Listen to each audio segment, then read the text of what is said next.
Torabato vao maraina no famaliana teto anolohan'ny fiangonana FKM eto amin'ny lalantapaka antany Masaja. Ity fiangonana FKM ity no milaza fa hanangana ny fanjakana mpisorona eto Madagasikara. Niverina teto ireo topokavana, hakany havana, tohony raharaha omaly. Ny afara tamin'ny fifanjevona ny resaka.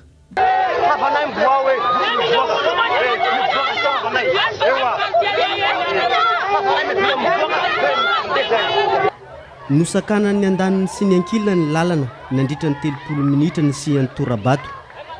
Voaelingelina ny fifamoivoizana sy ny manodidina. Fananany izy matoa izy nivarotra azy manana droit amizay izy.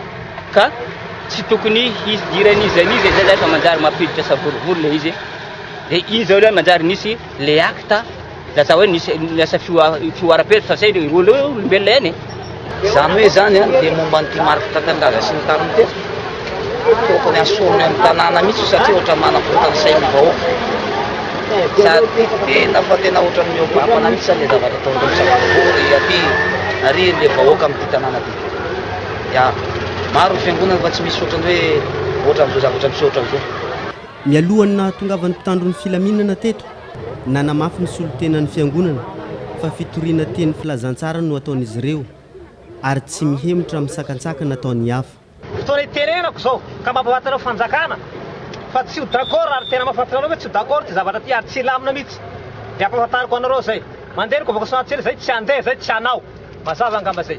Ianareo mihitsy zany mamono ny vahoaka. Ka dikan'izany mampitandrina ianareo amin'ny anaran'i Jesosy. Raha ilainareo hitsainareo lohan'ny fotoana ny ady avy zay.